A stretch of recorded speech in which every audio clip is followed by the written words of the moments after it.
Hello friends, అందరికీ నమస్కారం. నేను మీ బీవీ సత్యనాగేష్. మనోబలమే మహాబలం, అలాగే మైండ్ మేనేజ్మెంట్ సిరీస్లో ఈరోజు నేను ఒక ముఖ్యమైన టాపిక్ మాట్లాడబోతున్నా. ఇది సొసైటీలో చాలా చర్చించుకుంటూ ఉంటారు ఈ టాపిక్ గురించి. అది హిప్నాటిజం అనబడే ఒక సైన్స్. ఈ హిప్నాటిజం అనగానే ప్రజల్లో చాలా రకరకాల అపోహలు ఉన్నాయి. దీనికి మంచి పేరు ఉంది, చెడ్డ పేరు ఉంది. ఈ చెడ్డ పేరు ఎందుకు వచ్చింది, మంచి పేరు ఎందుకు వచ్చింది, ఈ రెండు కూడా మనం చర్చించుకోవాలి. ఇది ఈనాటిది కాదు. అది సిగ్మండ్ ఫ్రాయిడ్ ఒక సైకియాట్రిస్ట్. ఆయన ఎంబీబీఎస్ చదివి, ఎండీ చదివి, తర్వాత సైకియాట్రీలో ప్రాక్టీస్ చేస్తూ సైకో అనాలిసిస్ అనే సబ్జెక్ట్ని ఈ ప్రపంచానికి పరిచయం చేసిన వ్యక్తి కూడా ఈ హిప్నాటిజంని వాడాడు ఆయన. ఇది చాలా ప్రాచుర్యం ఉంది ప్రపంచంలో. వెస్ట్రన్ కంట్రీస్ అంతా కూడా దీన్ని చాలా బాగా వాడారు. అయితే ఇప్పటికీ వాడుతున్నారు. ఒక విషయం మనం గుర్తుపెట్టుకోవాలి. ఈరోజు మెడికల్ సైన్సెస్లో చాలా మార్పులు, పెను మార్పులు వచ్చాయి. ఆపరేషన్లని, అవన్నీ ల్యాప్రోస్కోపీ అని, ఇంకోటని రకరకాల మార్పులు వచ్చాయని చెప్పి ఈరోజు ఆయుర్వేదాన్ని లేదా హోమియోపతిని పక్కన పెడుతున్నామా? పెట్టట్లేదు. దేనికుండే వాల్యూ దానికి ఉంటుంది. కొన్నిటికి హిప్నాటిజం చాలా బాగా పనిచేస్తుంది. అయితే హిప్నాటిజం సర్వరోగ నివారణ మాత్రం కాదు. దీని లిమిటేషన్స్ దీనికి ఉన్నాయి. ఈ కౌన్సిలింగ్ కంటే ఒక స్థాయి పెద్దది. ఇది హిప్నాటిక్ ట్రాన్స్లోకి తీసుకెళ్ళడం అంటే మనసుని ఒక కాన్షియస్ స్టేట్ నుంచి సెమీ కాన్షియస్ స్టేట్కి తీసుకెళ్ళడం. దాన్ని ట్రాన్స్ అంటారు. ఆ ట్రాన్స్లో మళ్ళీ 3 స్టేజెస్ ఉంటాయి. ఆ సజెస్టబిలిటీ పెరిగినప్పుడు అప్పుడు అతనికి సజెషన్స్ ఇవ్వడం, ఆ వ్యక్తికి సజెషన్స్ ఇవ్వడం జరుగుతుంది. ఇది పెద్ద సైన్స్. ఇది మన తెలుగు రాష్ట్రాల్లో మాత్రం ఈ సైన్స్ని చాలా గొప్ప ప్రాచుర్యంలోకి తీసుకొచ్చిన ఘనత అంతా కూడా తప్పకుండా డాక్టర్ బీవీ పట్టాభిరామ్ గారికే వస్తుంది. ఆయన దీన్ని అసలు ఒకప్పుడు మ్యాజిక్ చేస్తున్నప్పుడు అందరూ మెస్మరైజ్ చేస్తున్నాడు, హిప్నటైజ్ చేస్తున్నాడు అంటే అసలు ఈ మెస్మరిజం అంటే ఏంటి, హిప్నాటిజం అంటే ఏంటి అని చెప్పి దాని మీద కృషి చేసి దాని గురించి ప్రత్యేకంగా అమెరికా వెళ్ళి 3 నెలల పాటు నేర్చుకుని ఇక్కడికి వచ్చి దాన్ని ప్రాచుర్యంలోకి తీసుకొచ్చింది వ్యక్తి అయినా. అక్కడ అలాంటిది ఏదో ఇవాళ మనం ఒక పుస్తకం చదివో లేదో ఏదో ఒక కామెంట్ చేసేవాళ్ళు చాలా ఎక్కువైపోయారు. ఎందుకు చెప్తాను. దానికి మళ్ళీ హిప్నాటిస్టులే కారణం. ఎలాగంటే కుక్కల్ని, పక్షుల్ని కూడా హిప్నటైజ్ చేయొచ్చు అని చెప్పడం. అంటే జంతువుల్ని ఏ భాషలో హిప్నటైజ్ చేస్తాం, మనుషుల్ని హిప్నటైజ్ చేయటమే వాళ్ళకి ఇష్టం ఉండాలి. ఆ మధ్య ఎప్పుడో ఎవరో అడిగారు, సార్ నేను ఛాలెంజ్ చేస్తున్నాను, నన్ను హిప్నటైజ్ చేయగలరా అని అడిగారు. ఛాలెంజ్ చేసేవాళ్ళని ఎవ్వరు హిప్నటైజ్ చేయలేరు. 3 రకాల మనుషుల్ని హిప్నటైజ్ చేయలేం. ఫస్ట్ రకం చిన్న పిల్లలు, అసలు వాళ్ళు ఏది ఫాలో గారు, అందుకని వాళ్ళని హిప్నటైజ్ చేయలేం. రెండవ రకం పిచ్చివాళ్ళు, వాళ్ళ లోకంలో వాళ్ళు ఉంటారు, వాళ్ళని చేయలేం. మూడో రకం వీళ్ళు ఎవరంటే నేను హిప్నటైజ్ కాలేను, ఎవ్వరు నన్ను హిప్నటైజ్ చేయలేరు, ప్రపంచంలో most popular hypnotist, most knowledgeable hypnotist కూడా నన్ను హిప్నటైజ్ చేయలేడు అని చెప్పి ఏదో వీరోచితంగా ఛాలెంజ్ చేస్తారు కదా.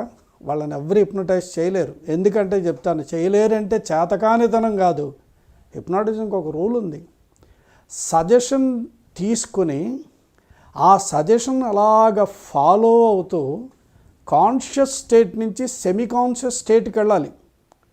అది హిప్నాటిస్ట్ బాధ్యత కాదు, ఆయన సజెషన్స్ ఇవ్వడం వరకే. అది ఊహించుకుంటూ ఆ ప్రకారంగా సెమీ కాన్షియస్ స్టేట్లోకి వెళ్ళాల్సింది ఆ వ్యక్తి, హిప్నటైజ్ అవ్వాల్సిన వ్యక్తి. అతన్ని సబ్జెక్ట్ అంటాం. సో ఛాలెంజ్ చేసేవాడు ఎట్లా ఊహించుకుంటాడు సజెషన్స్, అందుకని అప్పుడు వాళ్ళు హిప్నటైజ్ కారు. నేను అవ్వలేదు కనుక నీ సైన్సే లేదు అంటే మనం ఆయుర్వేదాన్ని లేదంటే హోమియోపతిని ఇంకోదాన్ని మనం క్రిటిసైజ్ చేసినట్టే ఉంటుంది. సో ఇది ఒక సైన్స్. సిగ్మండ్ ఫ్రాయిడ్ దీన్ని బాగా వాడాడు. మరొక విషయం ఈ మధ్య మీరు వినే ఉంటారు.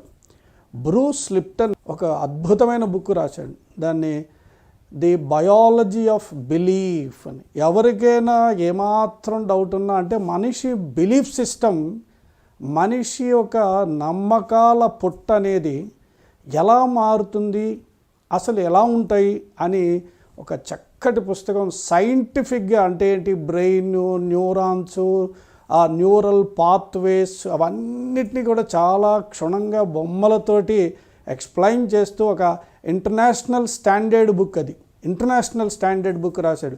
ఆయన ఏం చెప్తాడంటే, బ్రూస్ లిప్టన్, ప్రతి మనిషి, అంటే ఈ ప్రపంచంలోకి వచ్చిన ప్రతి శిశువు కూడా ఫస్ట్ 7 yearsలో కొన్ని మెంటల్ ఇంప్రెషన్స్ డెవలప్ చేసుకుంటాడు. ఆ మెంటల్ ఇంప్రెషన్స్ అతని సాఫ్ట్వేర్ అన్నమాట. అదే అతని మిగిలిన జీవితాన్ని నడిపిస్తూ ఉంటుంది. కానీ అతనిలో మార్పు రావడం ఎలాగా? అదే మైండ్ మేనేజ్మెంట్. ఆ మైండ్ మేనేజ్మెంట్కి ఆయన ఏం చెప్తాడంటే, హిప్నాటిజం వాడమని బ్రూస్ లిప్టన్ చెప్తున్నాడు. పుస్తకంలో రాశాడు ఆయన, ఇప్పటికీ చెప్తున్నాడు ఆయన. బ్రూస్ లిప్టన్ చెప్పింది హిప్నాటిజం వాడండి.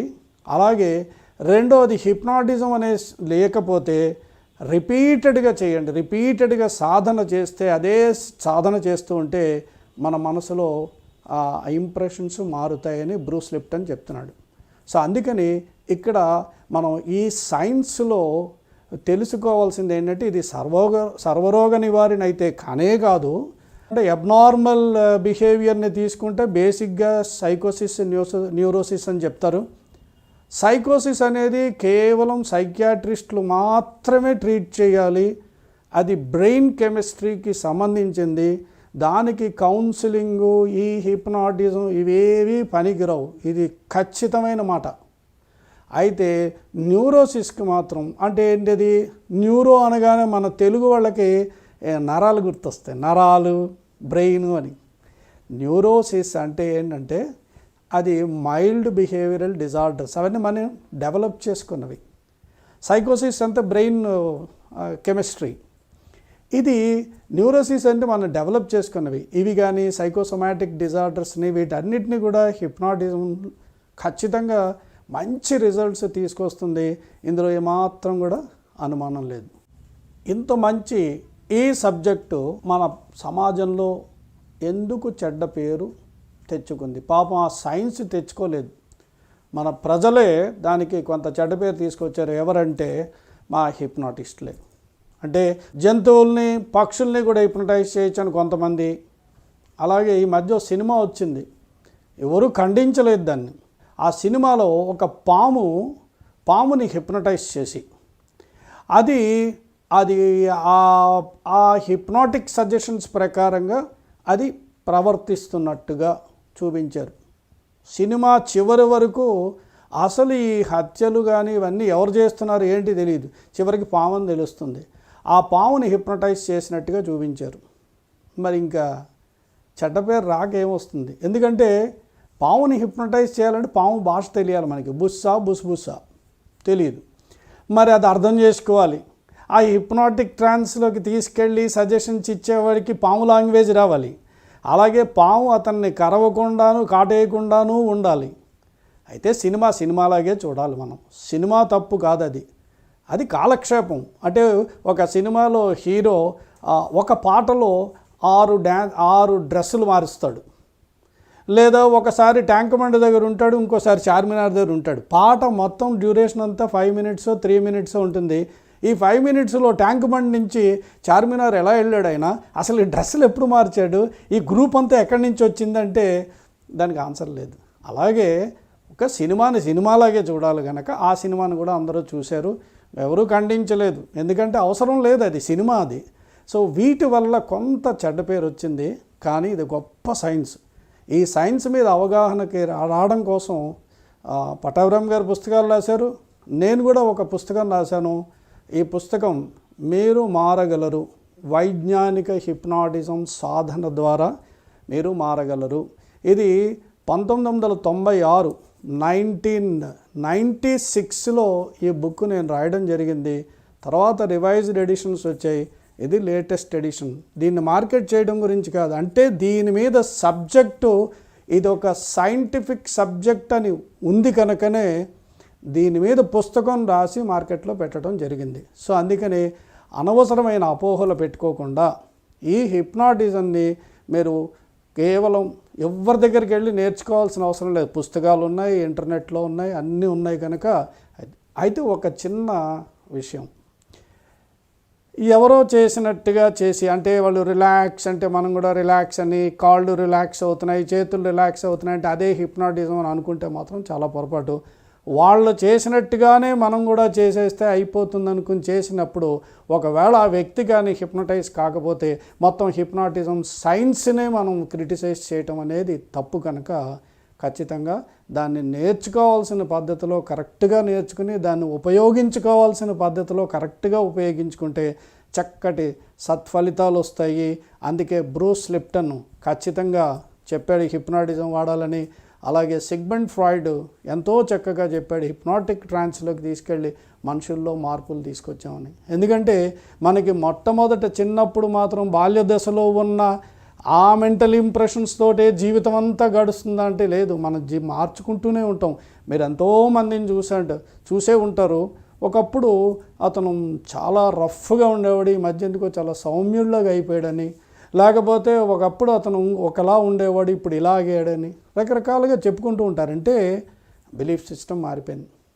మంచివాళ్ళు చెడ్డవాళ్ళుగా అయిపోయిన వాళ్ళు ఉన్నారు, చెడ్డవాళ్ళు మంచివాళ్ళుగా అయిపోయిన వాళ్ళు ఉన్నారు, చదవని వాళ్ళు చదివేలాగా అయ్యేవాళ్ళం. చాలా రకరకాల ఎగ్జాంపుల్స్ మనం సొసైటీలో చూస్తున్నాం. దీనికి కారణం ఏంటంటే ఇదొక సజెషన్ థెరపీ మాత్రమే.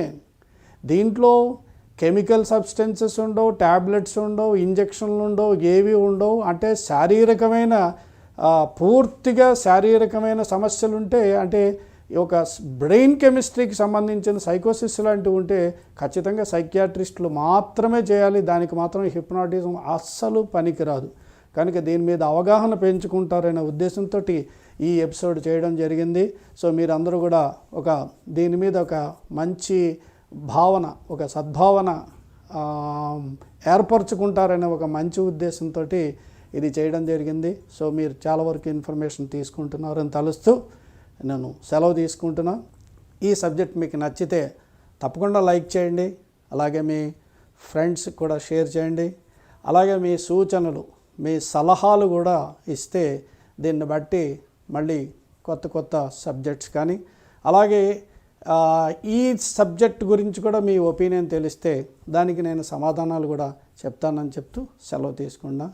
Thank you very much. All the best.